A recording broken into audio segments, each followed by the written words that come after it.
Welcome to another episode of Instigating with Clarkey and Drury, brought to you by our friends at Coolbet Canada, the Listowel Squash Courts, Listowel Vision Care, See the Game, and our friends at Hanover Raceway. Don't miss all the excitement of live harness racing every Saturday from June 4th to September 17th, post time at 1:30. Bring the family and come have a great time enjoying the sights and sounds. We bet you'll love it. Visit them at hanoverraceway.com for details on their upcoming events. Speaking of events, not upcoming anymore, a major bombshell dropping for the Toronto Blue Jays today as we record this on July 13th. We're very pleased, as I'm joined by Steve Sabern on this week's show, to welcome our friend, the guy that we want to talk to when it comes to the Blue Jays, Rob Longley of the Toronto Sun. Mr. Longley, huge one today, and we appreciate you doing this. Obviously, you're crunched up for time here, and that's because the Toronto Blue Jays have relieved Charlie Montoyo of his duties as the manager of the club. Your impression of the move, what brought this on now, and where do we go from here? Yeah, guys, I was sort of surprised but not shocked because you can certainly see the signs of this coming over the past couple of weeks. I was on that gruesome road trip to Oakland and Seattle. My apologies, Ryan. I know you're a big athletics fan, but it was pretty ugly baseball. And, speaking at times off the record with Charlie, you could tell that he could almost sense that something was coming. Ross Atkins in his press conference to announce the firing today essentially said that it wasn't an overnight decision. It was probably something that had been in the works for a while, and perhaps even delayed by the sort of a personal tragedy that the team had to go through with the death of Julia Budzinski, daughter, 17-year-old daughter of first base coach Mark. So the way the team had been playing, the way the team had been underachieving, especially, management felt that this was the way to go. And essentially, more than anything else, I think looking for a new voice and new tone for the clubhouse, and by replacing Charlie Montoyo on an interim basis with John Schneider, like just that. A guy who's very familiar with most of these players, managed several of them in the minor leagues, but also has a different voice than Charlie, so a different tenor and a different way he approaches things. And that's what they're going to get right away from him. Well, Rob, looking at the situation, you mentioned interim, and that's the term that I want to focus in on, because there doesn't seem to be an appetite to go out and get a new manager right away and just carry on the season with an interim manager. I mean, from a fan perspective, that's, you're giving up for the rest of the season? Like, how does that play into it? Yeah, it's interesting because the title of interim manager is basically a falsehood, because you can't hire a manager to stay these days in Major League Baseball without going through the entire process and making sure that you hire from various backgrounds, and there's a very specific amount of rules that a team has to go through to hire a new manager. So when you put somebody in the middle of the season, you call it interim, and you go from there. That also gives them the out if they don't think that John Schneider is the guy, that they can go on a proper, more elaborate search in the off season. But I think that interim is just a title right now. I think that they fully intend to have John Schneider as the manager going forward, and I think maybe that was the plan as early as last year. At one point, when they essentially moved him to the role of bench coach, and they certainly saw some of the things that he could do. And he was, whenever Charlie got tossed from the game, he was the guy that handled the machine, so to speak. And so I don't really think it's an interim title. I think you can expect John Schneider, assuming things go well anywhere, they're going to be around going into next season. That would certainly be my hunch. It's interesting, right, Rob? Because I know a lot of fans, and myself included, the first thing that popped into my head was, gee, who's available? Oh, yeah, a guy named Joe Madden.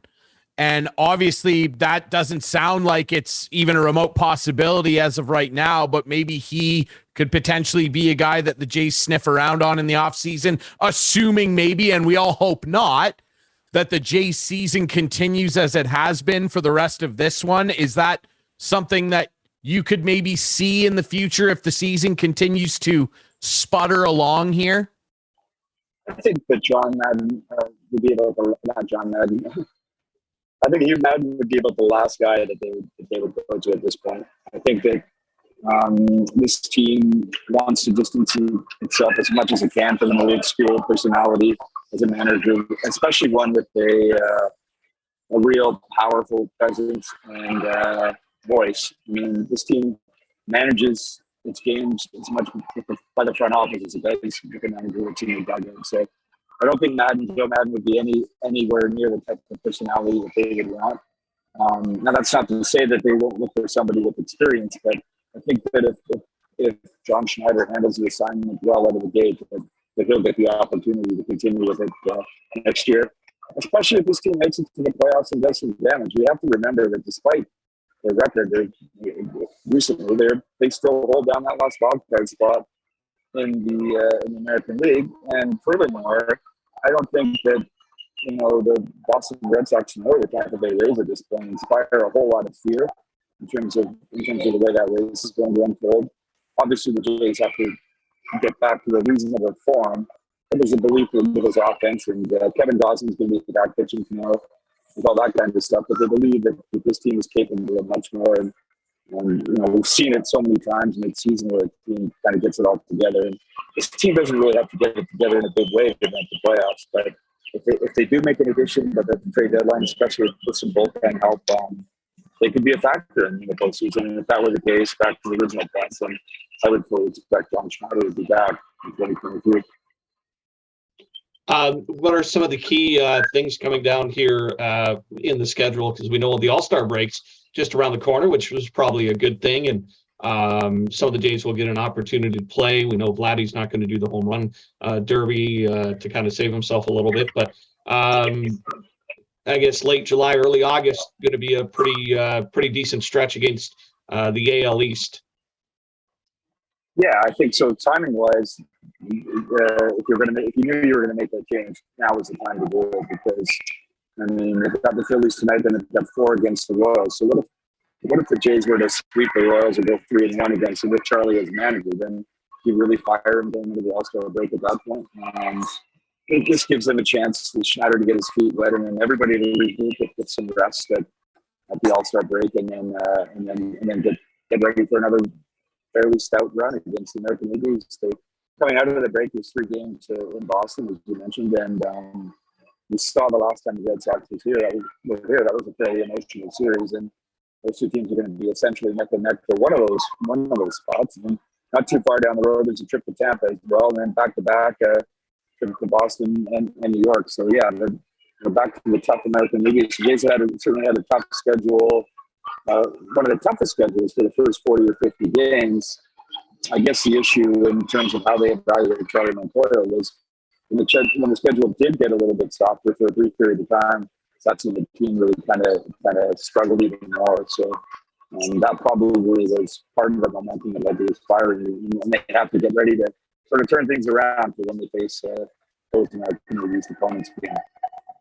It's certainly been a rough ride for them, losing 2 of 3 to the Athletics, who are an absolutely atrocious sports team, and then getting swept by the Mariners, who are right in the fight with them for that final wildcard spot. As we record this, the Mariners have won 9 in a row. They're 17-3 in their last 20. Be nice to see the Jays put a stretch like that together. The Orioles, as we record this, have won 9 in a row and are 500 right now for the first time this late in a season since 2017. Like, they are in a dogfight here. They're 46-42 are the Jays as it stands as we chat with you here. Let's talk about that trade deadline. Do they need to start making moves? And by moves, I mean something semi-significant now, or are they going to wait till the trade deadline? Because the way the rotation has been performing of late, forget the dips in quality of Barrios, Gosman lately, who's had some injury concerns, and of course, what else can we say about Yusei Kikuchi?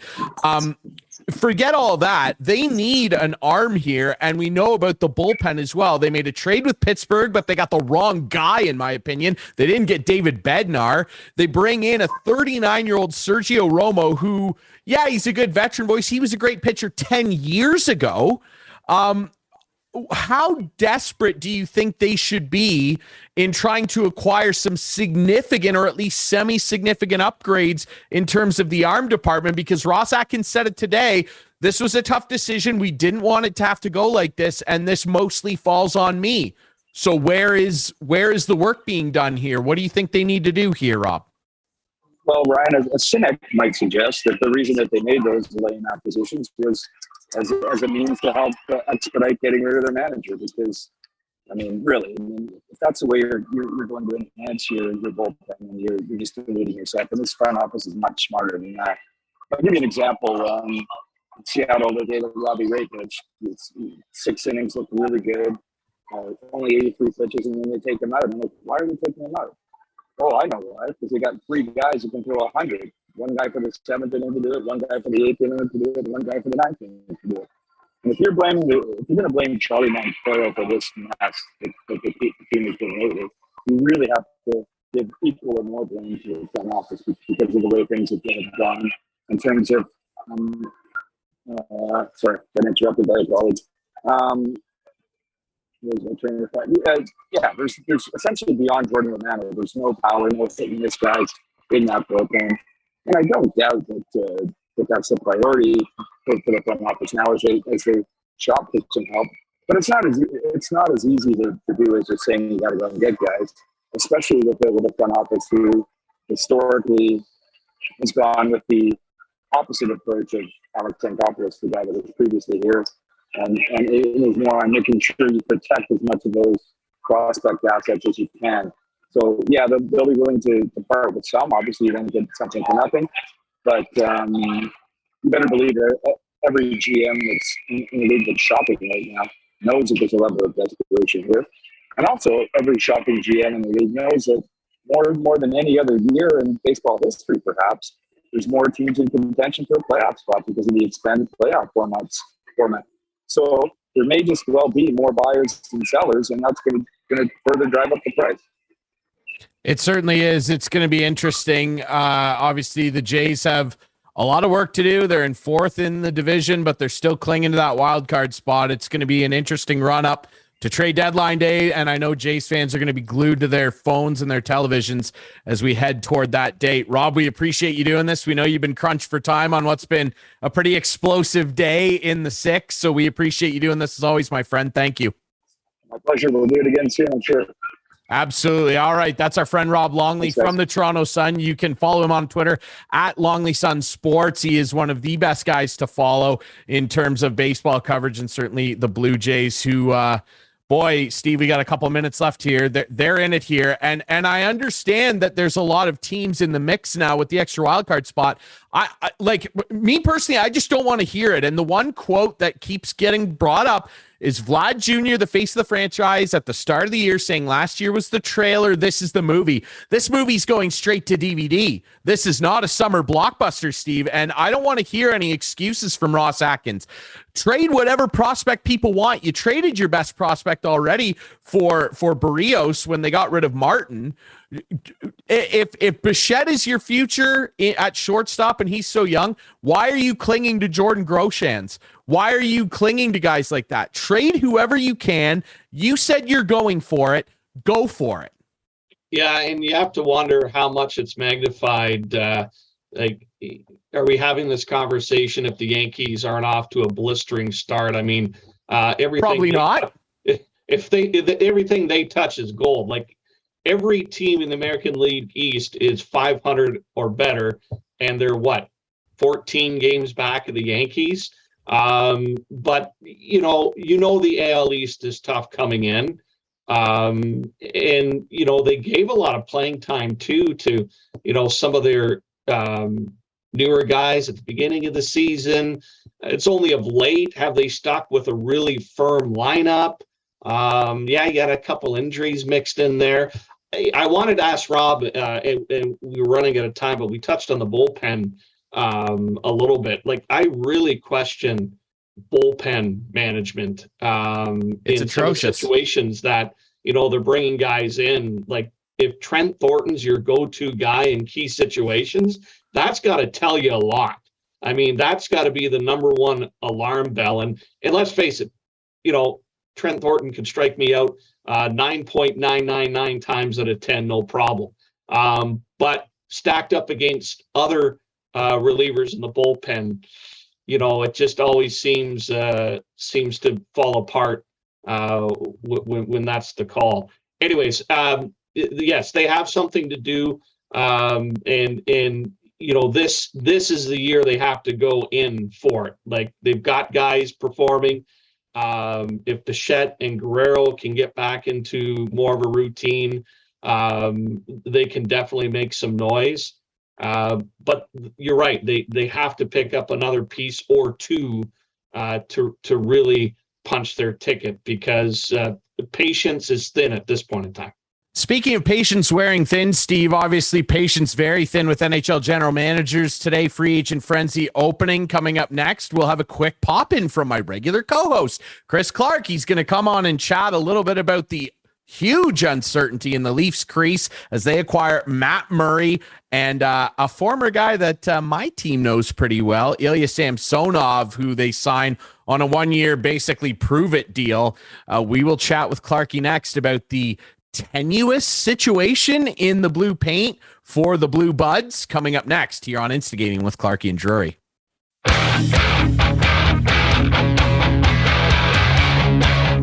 Welcome back to Instigating with Clarky and Drury. Ryan Drury joined by the aforementioned Clarky. And as we head in, we thank our friend Rob Longley for joining us from the Toronto Sun, of course, talking about a big day in Blue Jays land.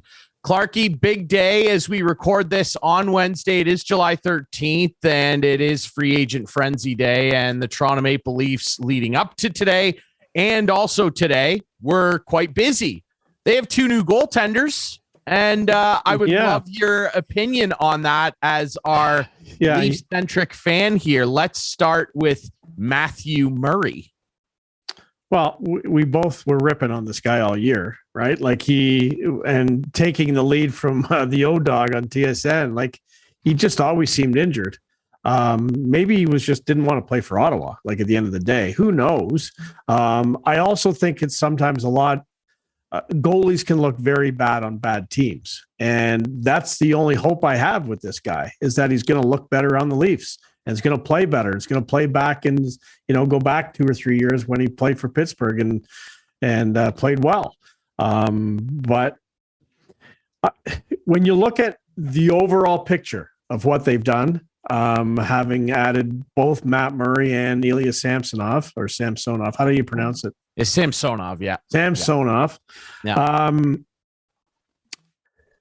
I don't see it being any better, and I don't really see it being any worse than Campbell and Mrazek from last year going into the season.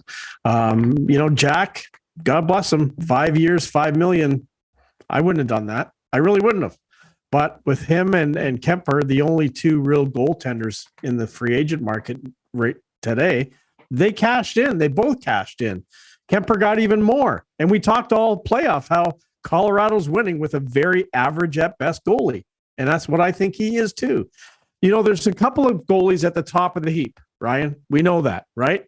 There's I'd argue Kemper's one of them, but we'll talk about that later. Gosh, with we talked all year about how he wasn't, but that's fine. He's a captain. Well, look at his numbers. That's fine. But you got Vasilevsky and you got Shesterkin and Carey Price when he's healthy. Markstrom. Sure. Markstrom. There's a whole bunch of guys in the middle pack that from 1 year to the next, you never know what you're going to get. And I don't know. Like, I just think you can throw all those guys in a jar and pull one out and see who's better. We'll see. Time will tell, because if this tandem isn't good, then the Leafs will have a new coach early. They'll probably have a new GM not long after that, and back to square one, and we'll see what happens. Kyle Dubas is going to live or die with those 4 guys. We said they had to trade one to get this team better. He's not doing it. So I guess that's what you get. I've never seen Leaf fans. Usually when the Leafs make a trade or when the Leafs make a signing, it's positive news. Like plan the parade. They overinflate the value of every player the Leafs have ever got. This Matt Murray one, I've never seen the Leaf fans be so negative against a guy. So we'll see what happens. We'll see. Yeah, the reaction has not been unreal. Now, obviously, you mentioned Kyle Dubas is chaining a lot of his hopes to him rediscovering his form in Pittsburgh in 15-16 when he showed up on the scene. 13 regular season games played, a .930 save percentage. Marc-Andre Fleury was still the guy. He faltered in the playoffs. Murray took over. We all know what happened. Same thing with the next year. Murray played 49 games for Pittsburgh, took over essentially, if you will, from Marc-Andre Fleury still at the time. A .923 save percentage and did really well in both playoffs, obviously with Fleury stepping in a little bit. The next couple of years, a .907 save percentage, rebounded nicely in 50 games with Pittsburgh in 18-19 with a .919.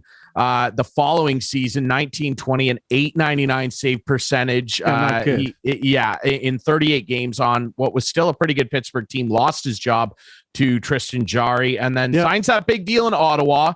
An .893 save percentage in 27 games played his first season there. Obviously, last year, we all know what happened. 20 games played, a .906. And everybody is pointing to that 10-game stretch where he had a .941 save percentage. But prior to that, the games before that, the first 8 games, I believe, .883. And then after that. Yeah, no, it wasn't great for sure. Under .900 as well. But he played in the Sioux, so he has to come to the Leafs. Yeah, that little stretch that he had. Yep.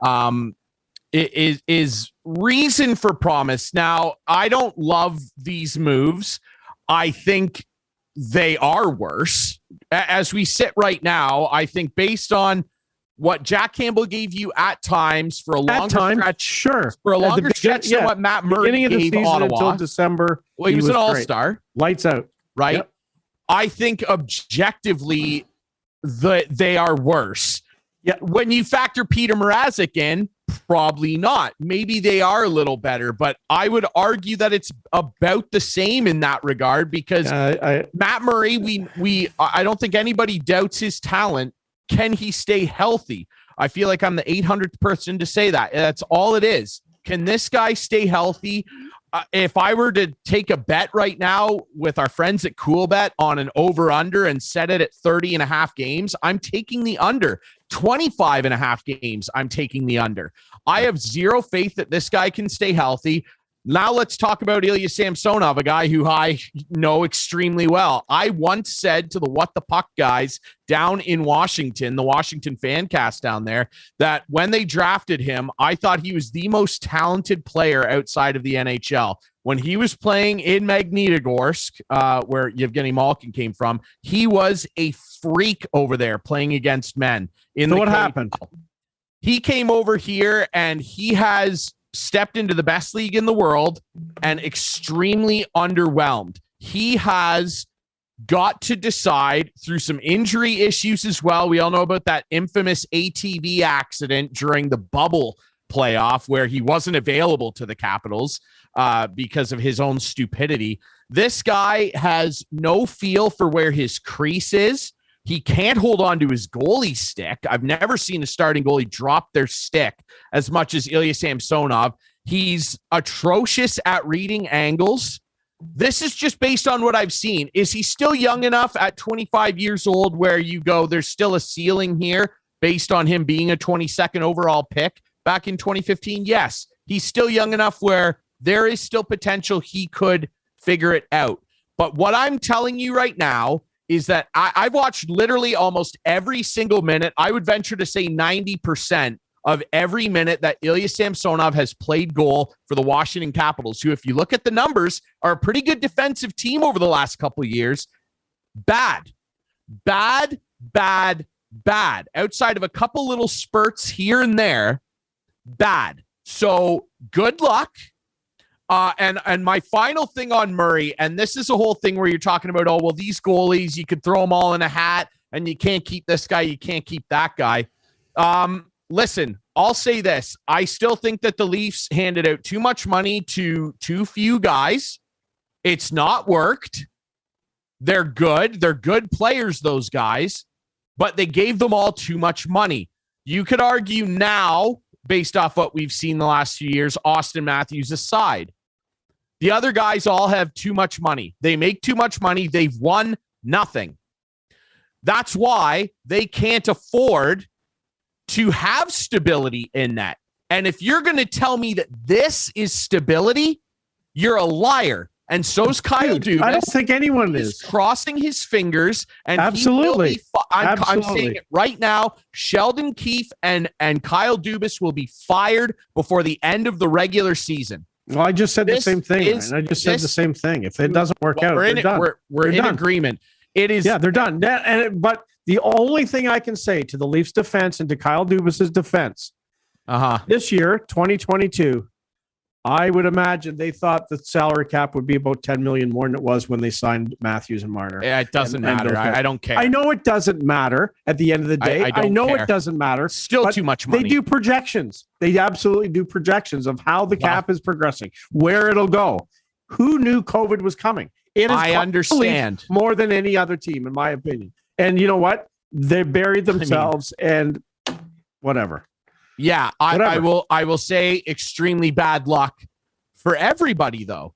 Toronto 100% is the most affected by it, and that's their own doing. I'm not disputing that. Okay, I'm not disputing that. It's still hellacious to me that Mitch Marner makes more than Patrick Kane, Nikita Kucherov. Hey, dude, you could even argue a guy like I'm not going to defend Mitch Marner. You know what I've said about Mitch Marner. I know. I've said Mitch Marner is the guy they should trade all along. He's the guy that they should deal. They're not going to do it. Here's the final thing I'll say. Die with this core. I can guarantee he's not. And it's going to be die, I think. And I'll happily eat crow if they prove me wrong. And Matt Murray starts 50 games and has a .915 save percentage and 3 shutouts or something like that. Yeah. Fine, good for you. Yeah. But this gambling that they have to do is their own fault. It sounds like to me the Edmonton Oilers of a few years back where we all ripped into them because they had such a good core group and no goaltending. Guess what? Now it's Toronto. And Edmonton keeps signing former Leafs. Anyway. Yeah, it's odd. And Edmonton had a good day as well. They get Jack Campbell at 5x5, and good luck to Jack and everything like that. The last thing I'll say about the Mrazek thing is based on what we heard that Ottawa was trying to do at the draft, where they ended up getting DeBrincat. They were also talking to Chicago potentially about getting rid of Matt Murray. It's utterly embarrassing to me that the Leafs did not make. We heard Ottawa desperate to move Matt Murray. Mm-hmm. It is embarrassing to me that they did not make them retain 50% of the salary. Mm-hmm. As we record this right now, this segment here, the Leafs have about $3.7 million left, and they need to re-sign Rasmus Sandin, and they're missing basically chunks of a fourth line as well as other qualified Engvall as well, so they got to re-sign Engvall. Right. Mikheyev gone, so it's unbelievable. And they signed some guy I've never heard of. Every dollar they could have out of the Matt Murray trade. That's all I have to say. Clarky, best of luck to your crease this year. Yeah, best of luck. I'm ready to go. Good for you. My pads are ready. Excellent. Yeah, Clarky, we'll forward Kyle Dubas's have on speed dial. Have you ever been to Sault Ste. Marie? That would at least qualify you for. I have been there. Yeah. I believe Matt Murray now, by my count, is the 13th former Sioux Greyhound that Kyle Dubas has brought into the Leafs organization, and that bothers me and a lot of other Leaf fans. Like, I know it does. Places to look. Like it's like when the Leafs had 3 first-round draft picks in the '80s, and they drafted all 3 Belleville Bulls. Big wide world out there, buddy. Anyway. We'll take a quick break. All right, when we Fitzy come back. Coming back with you and Sabs. We'll chat with Mr. Steve Fitzsimmons. I'm going to Muskoka. Manager. You have a good time. You're going to Muskoka. We'll chat with Steve Fitzsimmons, the manager of the Hanover Raceway, one of our great sponsors. We're going to chat about free agency with Fitzy, who's always got something to say about the hockey world. And we'll chat a little bit about some big events coming up at the racetrack this month. You're watching Instigating with Clarky and Jury. We'll be right back.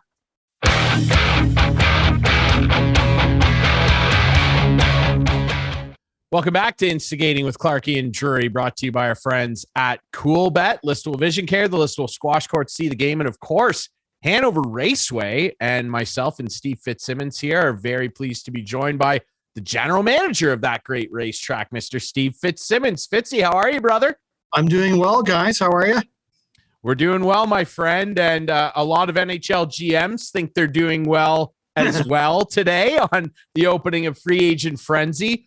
let's dig right into that. Of course, we're going to be chatting a lot later on about some of the great stuff that's coming up this month at Hanover Raceway. You guys have a really busy schedule starting this weekend with the Ontario Women's Driving Championship. But before we talk about that, let's just talk about some of the deals that have gone down. I know one of the first ones that we were definitely all interested in, you and the hockey group and I that are always chatting, Evander Kane, he stays in Edmonton, and it was a last-minute thing before free agency opened. He was given permission to look around at other situations and decided that it was best to stay on the left wing of the best player in the world. Your impression of the deal, and I actually thought based on his playoff performance last year, pretty palatable cap hit, Steve.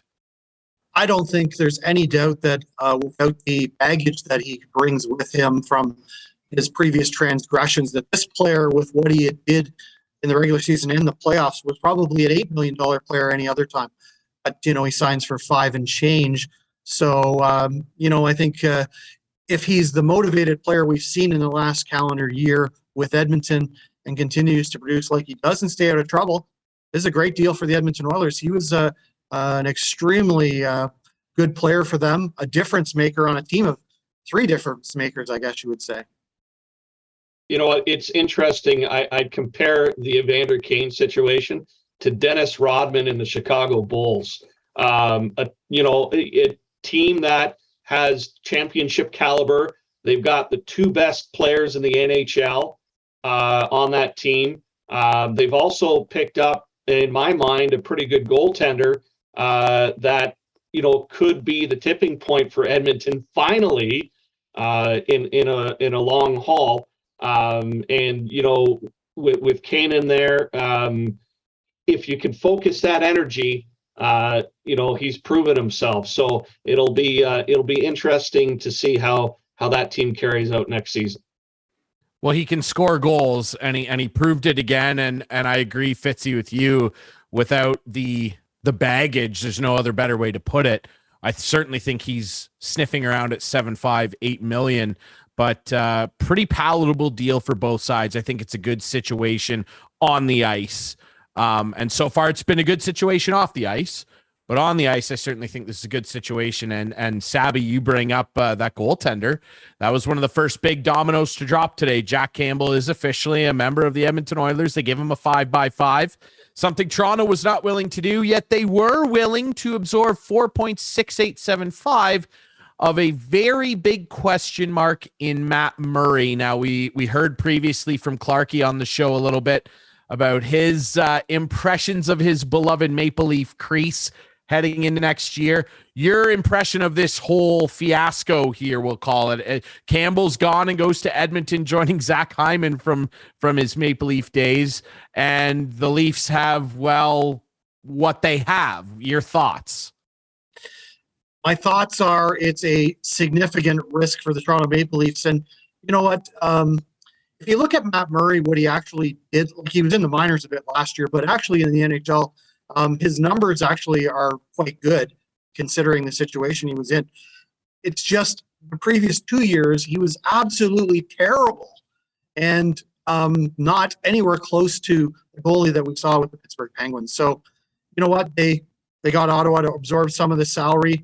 I think Jack Campbell was far less of a risk for sure, for not much more money, but a lot longer term. So, I think they're rolling the dice. They obviously have a history with Matt Murray from the Sioux Greyhounds days, as does a lot of the free agents, it seems, that the Toronto Maple Leafs choose to sign. You know what? Who knows? Behind a much better stout defensive team compared to the Ottawa Senators, at least, with some firepower up front, you might be okay. You might not. I don't love it, but I think quite frankly, Kyle Dubas's job is on the line with that, 100%. He will be fired if this doesn't work out and the Leafs are not very successful with this situation. He's gone. I would think 100% there.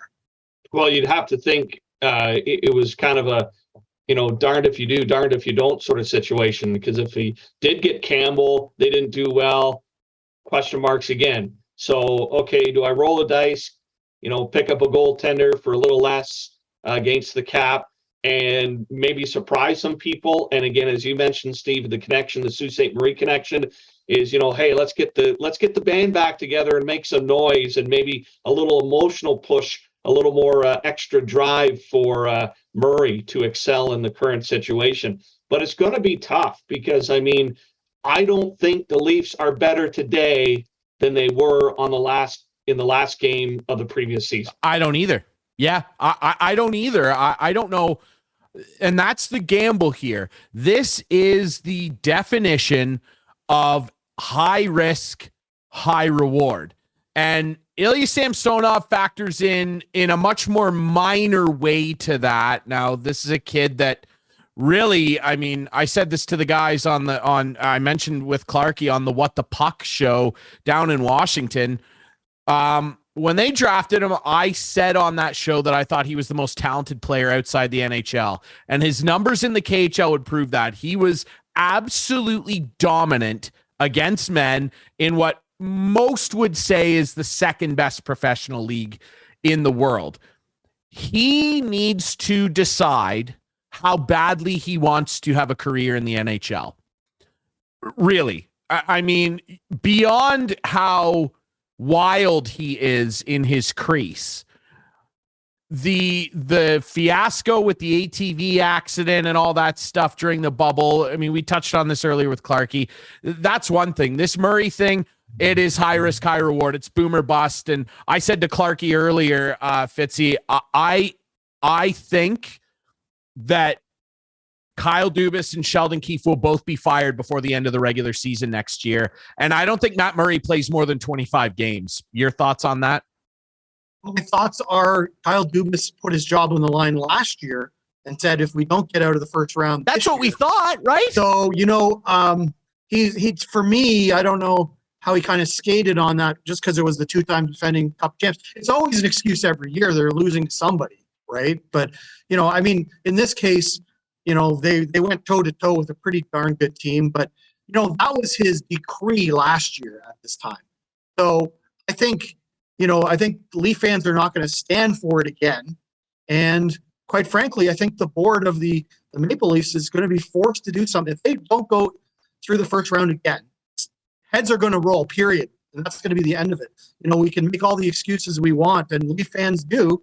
And, at the end of the day, you eventually have to win something. And they've had a lot of money tied up in very few players, which hasn't looked like it's been a good decision so far based on the playoff results. And at the end of the day, they're striving to win the Stanley Cup. They haven't come anywhere close, period.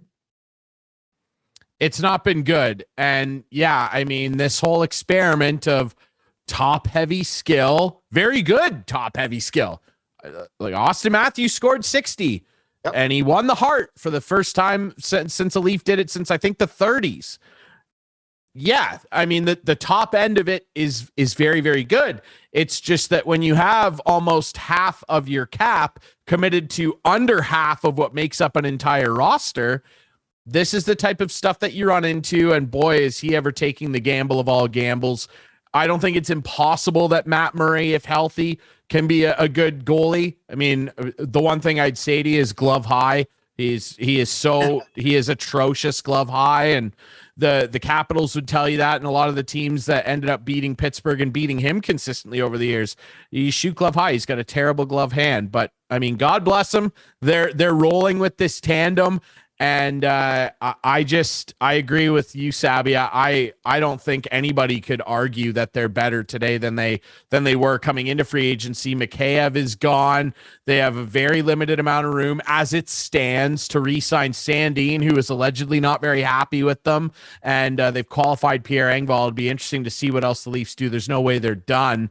Let's talk about the other big goalie chip that fell because, of course, Fleury re-signed in Minnesota. I think the Leafs were sniffing in on him. Murray has been moved. Talbot is now in Ottawa. Darcy Kemper has signed with my Washington Capitals. And I got to be honest, I might have my red and blue glasses on a little bit. I'm a big fan of this deal. And I think that you can definitively say, unlike the Maple Leaf situation, that the Washington Capitals are absolutely better than they were at the end of last season. Your thoughts on the Kemper deal at 5 by 5.25, Fitzy? I don't mind it. I think he's one of the better goalies in the NHL. I don't think he's in the top 8 or maybe in the top 10 even, but he's definitely a good goalie. I think you could make a case that Pavel Francouz did as much for the Colorado Avalanche winning the Cup as Darcy Kemper, but he was very good for a pretty terrible Coyotes team. You know, he was adequate, maybe a little better than adequate for Colorado. I don't mind it. I think based on what was out there, he was as good as anyone, and they had to go a different direction, obviously. And I don't love the term at 5 years for a guy at his age, but you know, I think probably for 3 of those, it's going to be fine. And let's be honest, I mean, the window for the Washington Capitals is really 2 to 3 years. So I don't think year 4 and 5 are what they care about anyway. So they probably figured, you know what, to get this guy, that's what we have to do. And we're going to go guns blazing here for the next couple or 3 years maybe with Ovi's window. And of course, some of the other players on that team. So I think it really had more to do with that. But again, you know, he's a good goalie. I don't call him an elite NHL goalie, though.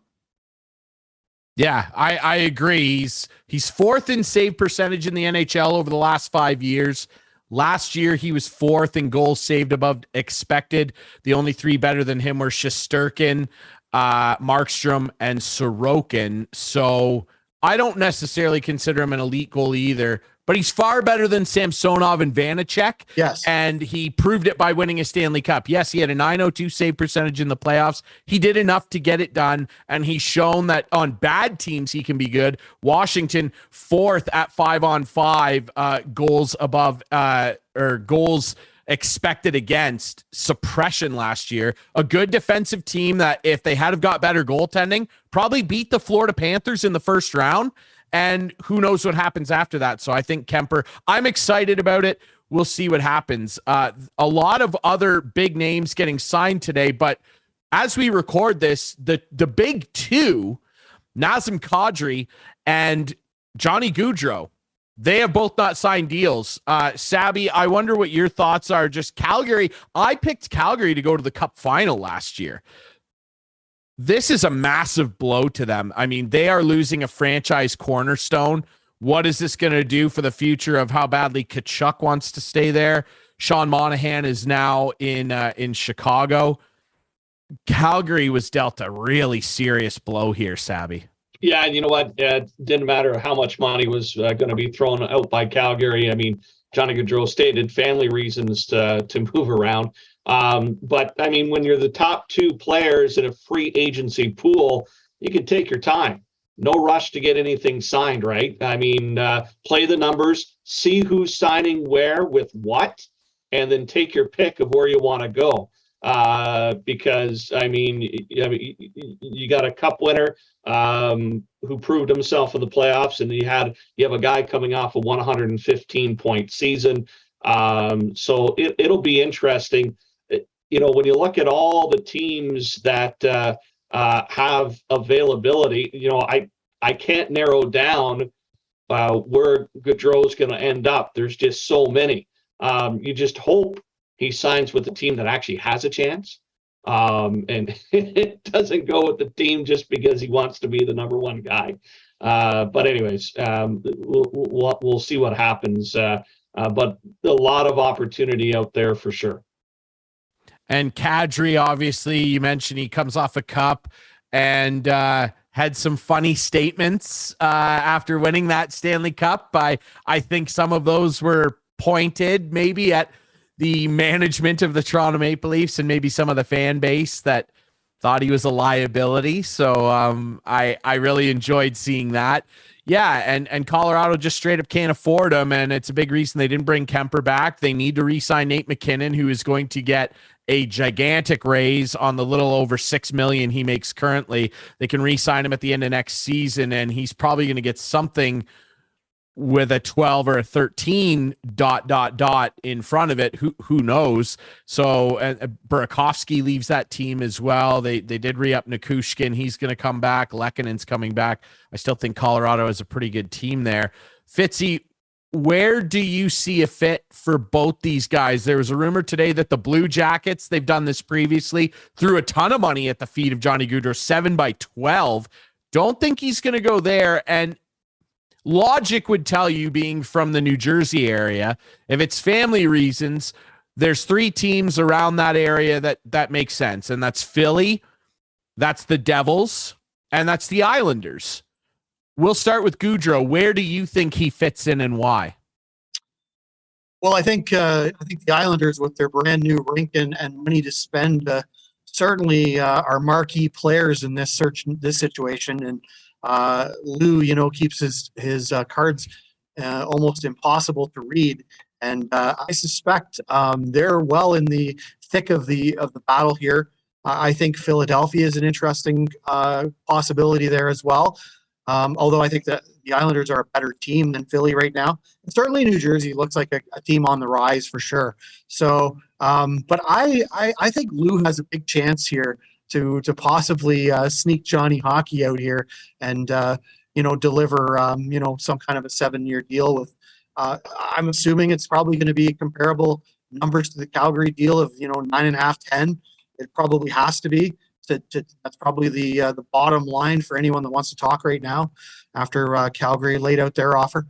Kadri is an interesting one because, Kadri for me is a 65-point player who had a tremendous 1 year of 87 points when Nate McKinnon was down and had the opportunity to play significant frontline minutes as the go-to guy to some degree for Colorado. And he did deliver on that situation. I'd be very careful to risk, significant term and significant dollars with him because I think you could still get a 65, 70-point player. That said, I wonder if Seattle might not be a team that would take a risk. They have huge amount of cap space. They can certainly point to his cup ring and, that he was one of the top players on the best team in the league last year. And that's certainly a selling feature for them with their fans, I think. They've done some other things that it makes you believe that they're certainly trying to improve rapidly. And so, I wonder if they might be an interesting fit. I think a lot of teams are probably very, very wary about his career average other than last season. And, tell me what the number is. But, it sounds like it's going to be 8.5, 9, for 6 or 7 years. That's just too much. I don't go anywhere near that with Kadri, and I think the sensible GMs won't. But in the Seattle situation, I think they could probably take a risk like that. They have lots of cap space, so they might be the one. They've got a mountain of cash, you're right, in Seattle, and boy, he'd look pretty good with Shane Wright and help him ease in. His buddy Andre Burakovsky just signed there. His old buddy Philip Grubauer is still in the crease there too, so it makes sense if he's looking to hit a slam dunk, which he should be. And he did score 30 twice in Toronto, of course, back in the day. Like, he is a skilled player. One other team that I did hear, that could be in the mix for him, and I don't really know if this is tangible, but I did hear Jamie McLennan talking today about Washington. And the only way that that's going to happen is if they put my buddy Nick Backstrom on LTIR and basically don't have him come back until the playoffs. That's the only way that Washington, especially after signing Kemper and bringing in a bargain guy who I really like in Eric Gustafsson, that's the only way that a team like that, who, if Nick Backstrom's not going to play, and he's not for a while anyway, but Brian McClellan did say that the intent was to have Backstrom return. And the only way I see Kadri fitting in there is if Backstrom doesn't. And it is worth noting that Nick did have the same type of hip resurfacing surgery that Ryan Kessler had, and Kessler never came back from that. And it pains me to say that because he's my favorite Washington Capital of all time. And if they don't put him on LTIR, that's the only way that they could make palatable a Kadri contract. Would I take him on the Caps? Yes, I would. I think he would look really good in the Caps. And can you imagine the chaos of Kadri and Tom Wilson on the same team? Oh my God. Just rename the arena Suspension Center. It'll be just unbelievable. With the amount of fines that they would pay, they could fund the Arizona Coyotes. Absolutely. They could buy the Coyotes a new rink. Worth noting, Tom Wilson's going to be out for a pretty lengthy period of time, too, after a major knee surgery. Yeah, I don't know. Kadri, you're right. He's probably going to get 8.5 from somebody. And best of luck. I mean, he had a great season. Everybody loves Naz. He's a good story. It was fun to watch him win a cup after everything that he dealt with, leaving Toronto, and of course, some of the racial abuse that he's had to deal with, particularly during the St. Louis series. It was great. So I think we all wish him well, but it's going to be interesting to see where that domino falls. You make an interesting point, Ryan. We're looking for more diversity in hockey. And, Nazem Kadri being the first Muslim to ever win the Stanley Cup, that might play well in a few markets in terms of marketing ability in certain places. So, don't discount. There could be, somebody that, sees the value of that as well. I absolutely agree. I was just filtering through social media here too, and just saw a couple tweets from a few minutes ago. Philly confirming they're not in the Gaudreau race at all. Not even looking at it. Real big push from New Jersey Devils fans, though, to try to get him into Jersey and basically picking apart the Islanders about their whole travel arena / situation. So see what happens. Well, I guess the thing is they have the PK Subban money off the book, so they could sign this and make it work. 100%. And boy, similar to the Islanders, with him on Matt Barzal's wing, would he look pretty good on Jack Hughes or Nico Heischer's wing? Yes, he would. I mean, this is a really quality player who I don't think, no matter what he gets, will be a waste of money. He's still young, and he just came off an unbelievable year, 85 of his 115 points at even strength, which is just incredible. There's a lot more that's going to come down in the next few days free agency wise. Fitzy, a lot coming down at Hanover Raceway. Let's start with this weekend. The second edition of the OLG Ontario Women's Driving Championship. Stop number 1 is going to be at Hanover this Saturday, the 16th at 1:30. Tell us all about it. Yeah, so you're going to see the finest women drivers in the province competing for the Ontario title. And last year, of course, we had a couple of racetracks ourselves in Dresden that kicked off the first annual. This year we have 5 racetracks, Grand River, Leamington, and the Raceway at Western Fair in London joining this series. And yes, Hanover kicks it off on Saturday. It's a fundraising effort as well for Harness the Hope, a prominent breast cancer charity. And so there's certainly a fundraising aspect to it with lots of different fundraising initiatives. But, we wanted to be a part of something that encourages more diversity in our sport. And there's some female drivers that are very successful. There's others that would like more opportunities to drive that they just don't get. And so this was part of the thinking of initiating this last year. And of course, it was extraordinarily well received, and it did lots of good for charity as well. And so it was a win-win. And we're really pleased to be behind this again this year and to kick it off on Saturday. And, we even have a neat thing after the races as well. We have a concert from one of the drivers who's a musician, Samara Johnson. So she's multi-talented. She's going to drive and she's going to sing. So I told her to be a little calm and yelling to the horses so she has some voice left. Absolutely. That's going to be great. Yeah. Steve, it's got to be great to be back in a full schedule and big events. I mean, how frustrating over the last couple of years, and it's just got to feel good to be back at the track. It really does, Steve. We had lots of fans that, quite frankly, didn't have the technological capabilities to be watching us from home or wagering on us from home, and were fearful to come for obviously the reasons with COVID. And to see a significant amount of those folks back is pretty heartwarming, and to know how much they missed us and how much we missed them. And, we've obviously seen a significant lift in wagering as a result of that, because we've been able to hold all of the dollars that we had from, the building of our broadcast and the amount of people that bet online, which was not very high in the past until the last couple of years, and it's really taken off. So for our business, we pivoted in a way that made us grow significantly, and now the folks that were the heartland of our business are back. So it's great to have them back, and you can see the energy from the drivers as well, because and even horses to some degree. The drivers, feed off the crowd energy, and there just wasn't much of it in the last couple of years. We either had small crowds or no crowds, and so that fan support for the drivers and the horses is something that the drivers really feed off of. So that part of it's been very good too. Absolutely. And after the OLG Ontario Women's Driving Championship first stop this Saturday, the 16th, the schedule just keeps getting busier. On the 23rd and the 30th, you're going to have Trevor Henry Day, of course, a very successful and prominent driver with a pretty special horse, and then fireworks on the 30th. Tell us all about this. Absolutely. So on July 23rd, we have Trevor Henry Day, which, of course, Trevor is a very prominent driver at the Woodbine Mohawk Park Circuit, one of the best in the country now, but he drove at Hanover for many, many years. An Arthur, Ontario native, so a local guy, just 45 minutes down the road, and won 10 Hanover Raceway driving titles, and he won Clinton, he won Western Fair, he won, you name it, Grand River, everywhere, for the B-Track circuit. And then he made the decision to go to the biggest circuit in Canada, and he's excelled.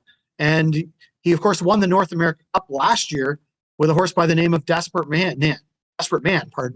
And Desperate Man will actually be on site here with Trevor. Trevor will be here for meet and greets, signing autographs, and we'll be selling Trevor Henry commemorative t-shirts. But Desperate Man will be here as well, and people can get their photo. He's a very docile horse until you get him behind a starting gate, and then he takes off. But before that, he's very calm, cool, and collected. He loves people. He loves to be petted, and people are literally going to be able to go up and pet a $1 million horse. He's made $1,050,000 in the last 2 years racing, and he will be here. He's actually going to lead the post parade for our Dream of Glory elimination races, which are on the same race card. And yeah, again, there's a massive, significant silent auction that has some incredible stuff in it that you won't want to miss as well. Some great keepsakes from if you're into harness racing, but also just some incredible items as well. That it's not to be missed as part of that day as well. So that'll be a fun day. I think a lot of people are fans of Trevor Henry, and they're going to come and celebrate, us celebrating him, if you will. And then on July 30th, we have our Dream of Glory race card, which traditionally has the fireworks. So normally, of course, we've moved to a 1:30 post time in the last couple of years. And aside from that particular day, we are 1:30 this year. That day, we've moved our post time back to our 6:15 post time to allow for fireworks after the races. During our Dream of Glory card, of course, we'll have the $60,000 Dream of Glory race and the Gail Murray Invitational, which is a great race for pacers, some of the top pacers in Ontario. But that fireworks is sort of the signature night that we have at the racetrack, and it will be back at night. We will have thousands of people literally here. And won't that be a sight to see again? It's really an iconic night. If you've never been here that night, you really have to come. It's a special time, and I say that not only as the GM, but I've been a customer and also a horse person of this racetrack for 35, 40 years, and I've seen 20 of them probably, and it's incredible. It's a fun night. It's just one of the most iconic nights in harness racing. It's going to be fantastic. A really busy schedule with our friends at Hanover Raceway. Remember, you can visit their website and check up on all of the events that are scheduled. This Saturday, the 16th, the first stop on the OLG Ontario Women's Driving Championship. On the 23rd, it's Trevor Henry Day. Desperate Man, the incredible horse himself, will be there as well. And on the 30th, it's the Dream of Glory, obviously, fireworks night. It's going to be a very, very busy July for one Mr. Steve Fitzsimmons over at Hanover Raceway, where hopefully you guys can go out and join him. Fitzy, thanks so much for doing this, my friend. Always a pleasure to chat hockey with you, and of course, about all the fun stuff going on over at Hanover Raceway as well, my friend. Thank you very much, guys. Appreciate it. Sabby, thanks for stepping in for Mr. Clark this week. It was great to see you and have a chat about the Jays and obviously the frenetic day of free agent frenzy. It was a pleasure to have you on, man. Thanks. Yeah, no, always good to join. And, it's hard to believe we're pushing through the summer. I'm starting to see some feeds coming through from friends in the junior hockey loop locally. So I'm sure we'll have to instigate some conversations with them in the near future. I like that a lot. Yes, some junior hockey teams that we cover over at CKNX are very busy right now. All right, that's it for Instigating with Clarkie and Dre this week. Remember, on Friday nights at 8, Sunday nights at 9, you can watch this show with our friends on Whiteman TV. That is Channel 6 for our Whiteman subscribers. We debut on our YouTube channel Friday nights at 9. Follow us on social media at Instigating Pod. We appreciate all our great sponsors, including Coolbet Canada, obviously the Listowel Squash Courts, Listowel Vision Care, See the Game, and our great friends at Hanover Raceway. We'll be back next week with more Instigating.